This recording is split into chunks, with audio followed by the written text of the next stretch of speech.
Hey everyone, in this video I'm going to show you how to define the on-click action of a button or of a mark in a chart that basically triggers an action to set a value to a parameter. On click of the button, the view of the data changes, right? The default view that the author has curated for the consumer is a table, but by selecting bar or line, the value bar or line is then sent to a parameter, which is then used to show or hide the respective visualization on the canvas.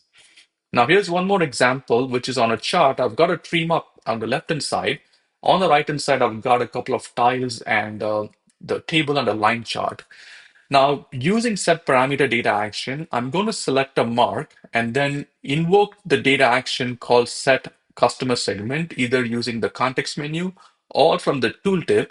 Now, by invoking this data action, you can see that the parameter is exposed as a filter on the top.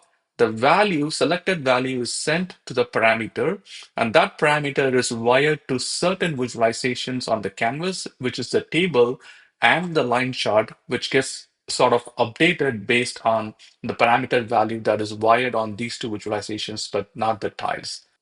Now let's go into the edit mode and then look into the authoring experience. I have a new canvas called demo set parameter data action. So what we're going to do is on click of the button, we will design the experience to show the sales data either by ship date or by the order date.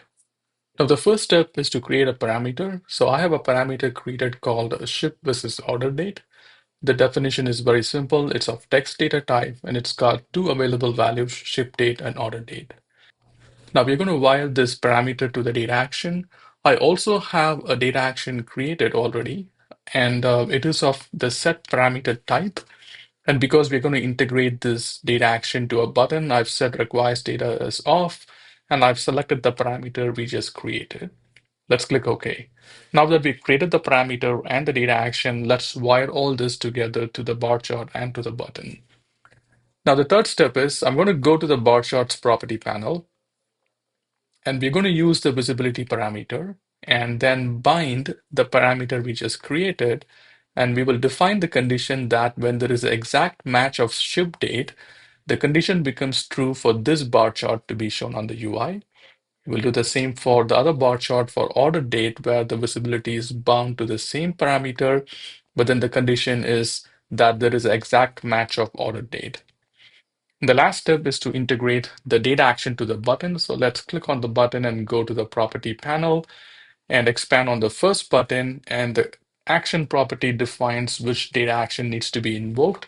Let's select the data action we created and click on the pencil icon to define the value that the parameter needs to be set to. In this case, I want to set ship date on click of this button. And we'll do the same for the other buttons. So the data action to set is the ship versus order date. Edit the action to set a value of order date. Now all this is wired up, right? Let's save the workbook and then load the workbook as a consumer would see. By default, none of the condition is true for the bar chart, but as the user selects a button, right, the respective value is sent to the parameter, and by way of binding the parameter to the visualization, the condition becomes true for that parameter value, and the UI presents the respective visualizations to be either shown or hidden. Thank you for watching this video.